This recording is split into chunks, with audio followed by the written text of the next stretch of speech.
Hello, friends. How are you doing today? I hope everybody had a wonderful St. Patrick's Day. As you can tell, I'm still kind of celebrating. Yesterday was not my day, but I do have my green on today. Does that count? I feel like when I wear this shirt, I'm like the female version of Where's Waldo. Or if you were like colorblind, I'm Waldo. Find Waldo.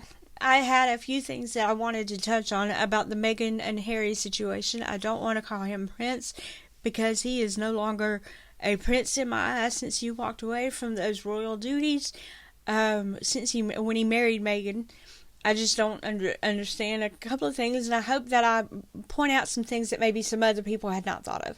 Number one, you're part of the royal family. Of all things to point out about your time in the royal family, all the prestigious schools, all the friends that you could have, all the publicity that you have, the one thing you want to worry about is, why am I the spare? Why? What were Andrew and what was Edward in relation to King Charles? Weren't they also spares? But I didn't hear one of them gripe or fuss or anything of that nature. Way back when maybe in the 13th, 14th, 15th century, you didn't see children that often unless there was a photo opportunity. Somebody painted your portrait. You brought those god-awful, inconvenient photos out the cameras. Nobody saw them. Nobody worried about them until they got to their, adult years and could make themselves known for themselves. So, it's not uncommon for royals to ignore the children. It's not uncommon for them to say, okay, I have royal duties and I've got to go out and do my job according to the crown, and I can't deal with the children right now. I can't. It's not uncommon. So, Harry, why is this all about you? I want to know how much Meghan Markle put this in his head that he's not special enough, that the royal family doesn't see his potential, and that she wants to make him part king also, or part Prince of Wales, so that they can both become king and have a double monarch. There's a conflict of interest there, so this is just not going to happen. And that was her wanting to be famous, not wanting to walk behind Catherine, not wanting to have that competition. But she didn't think about the line of succession, and shame on Harry for not thinking about the line of succession. Shame on Harry for not knowing his family, or not thinking about, hey, I need to stand up to my fiance and I need to back my family because I've known them a lot longer. This woman is coming into my life and trying to break up me and my brother. None of that even came to his mind. He wanted to go with what the woman said. A modern day Adam and Eve is what they are. No, that was just a joke. But maybe. Who knows? Number 3, you both mocked the royal family. You took stabs at them while Prince Philip was dying in bed. You took stabs when the Queen, Her Majesty the Queen, was laying in bed dying. I understand nobody wanted to tell you that she was dying because you walked away. And nobody had trusted you. Nobody wanted you and your wife to come in and give all fake news. Nobody wanted to deal with that. Nobody trusted you anymore. They'd already caught you lying. They'd already caught you talking crap that you didn't even need to talk about. So how do you expect them to treat you at this moment? How do you expect them to behave? They been this way for years and years and years. They're very private people. They have a family life.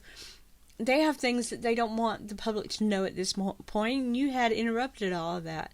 You were the mold, so to speak, Harry. So how's everybody supposed to treat you at this point?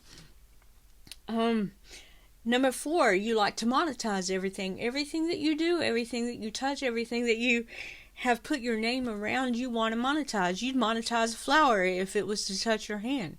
If anybody would buy it, you would, hey, this is laced in hairy skin. How do you do that? How do you do that? You're part of a royal family. But everything that I didn't think, I'm sorry, I don't see the royal family as being all about money. I think a lot of it is they want to honor the crown. And yes, they have money in certain situations, but there's times where they can't have, they're not accessible to let's buy $1,000 dresses and let's buy this and let's buy that. I mean, you have to do what's right by the state of the crown. I don't think they were like that. I don't think they were willing to monetize everything. I know that there are rules and regulations that they've stood by to make sure that everything does not have to be monetized in their name. And you've disgraced that. You really have.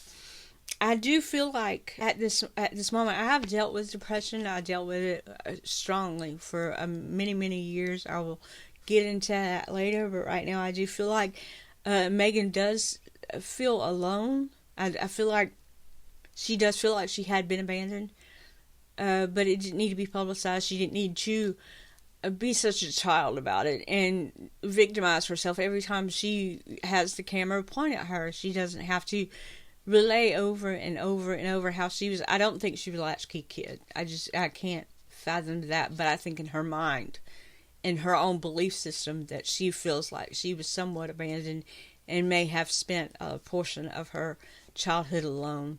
I do see that, and then that narcissistic tendency came about because she was making up for that lost time. Is how she spends time with her mom and things like. So that's where I'm at with that. I do feel like she did maybe suffer some sort of personality disorder through depression, and that's where this narcissistic tendencies is coming in at.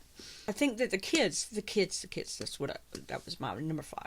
Number kids, not them themselves, because they're 3 and 5 and they can't defend themselves and they have no idea what's going on.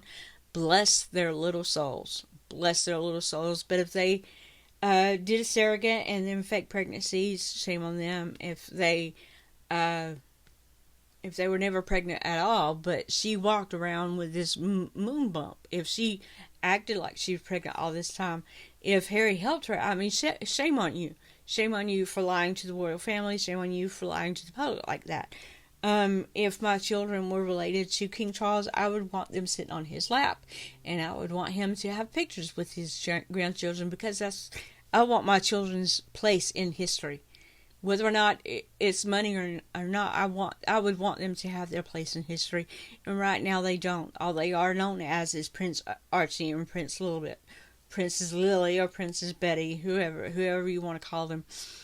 But I also want to know I'm not racial at all. I know biracial children. I know biracial moms. I know biracial dads, and their children. None of the children come out the same color, especially when they're. Like, I'm a biracial woman and I've married a white guy. My children are not going to come out the same color. There's going to be a gradient in color. One child is going to be darker than the other one. You would think, because I am biracial and I have that curly texture to my hair, my children would have that texture. Instead, we have Archie. We have him sometimes a redhead. We have him sometimes a dark head. We have him sometimes a blonde. We have him sometimes curly. We have him sometimes not. I've never seen Lily in her entirety, but I've seen her as a redhead. I've seen her as like a strawberry blonde, and she has no curls whatsoever. And I want to know how I've never seen their face. If you saw this child walking across the yard, you wouldn't know, oh, that's Prince Archie or that's Prince Lily, because you don't know what they even look like. I mean, they've pretty much been a blur little spectacle in their circus running, and it's, they're not going to show their children unless they can monetize that situation, and that's sad. That's shame on you, Harry, for doing that, because that's not right. What is that child going to say about you when they grow up? I mean, you're sitting here saying, oh, I'm the spare. I was sparing the heir and the spare. I was being made fun of. What are your children going to say? Oh, my dad, if it wasn't for money, I wouldn't even have my picture taken. If it wasn't for money, because of money, I couldn't see my granddaddy. If it, I can't be around my cousins because it doesn't involve all that money. If I can't be monetized, I'm not around. And think about what you're doing to those poor, pitiful children. I never thought of it that way, but that just came to my mind. It really did. But that is my take on the Harry and Meghan situation. I don't understand it. I think it's all farce somehow. I think Meghan she wants to play victim, but she's pretty much the antagonist of it all. She's pretty much the leader of it all. Harry probably did have a low self-esteem, and he probably did have some security issues, but she didn't help with. I mean, they've made this a very toxic situation, both of them, and I don't think they should have. I don't think they should have married. I think it went too quick. I think it went. There's underlying situations monetarily, maybe rumors, maybe stories. Definitely some blackmail. And have y'all seen the way she grabs him? I know I've seen videos and pictures about how the claw, how she grabs on him. I mean, there was one situation where he was in, they were at Invictus, and he went to walk away from her, and she just grabbed him and was like, "You're not going anywhere." How? I couldn't live like that. I can't live like that. You're not going to grab on me. You're not going to make me stay beside you 24 hours a day, 7 days a week. That's not love. That's not mutual respect. That's not a relationship. That is a dominating situation. It is it is more like a child mother situation. It is more like a child parent situation. And I don't agree with it whatsoever. They shouldn't put their hands on each other. That is Prince Philip and the Queen, they rarely touched each other in public, but they made sure that everybody knew they were in a you could tell that they were in a relationship. They were very cohesive in their behavior. Right at this very moment, his face is not cohesive with her claw, and I get what am I supposed? Somebody had to say it. How am I supposed to react to that? His face is not cohesive with her claw. Somebody help the poor guy. Somebody really needs to. I wish that there was a way that King Charles could intervene at this moment, because it is just so toxic for everybody to watch. It is so. It's not safe for those children if they are in fact there. It's not safe. It's not a good situation for those children at all. For them to have to grow up and mommy doesn't have anything to do with me until I can make money. Y'all help them. Just help them. But anyway, there's my take. I hope I gave somebody something to go on to. Maybe I made something a little bit more clear, and I can help somebody else come up with something so we can help these children. But anyway, I do hope y'all enjoyed this very sunny March day. I hope y'all did have a great St. Patrick's Day. I think I wish I was here to enjoy it with you, but I didn't get to. It was not a situation for me to be in the spotlight yesterday. So forgive me. And again, when you look at, for Waldo, when you're looking for Waldo, think about me. Yeah, I did it. Oh, have a great day, and thank you so much for joining me. Thank you for having me here. Thank you for watching my channel, and I hope I get to see you again soon. Thanks so much. Bye-bye.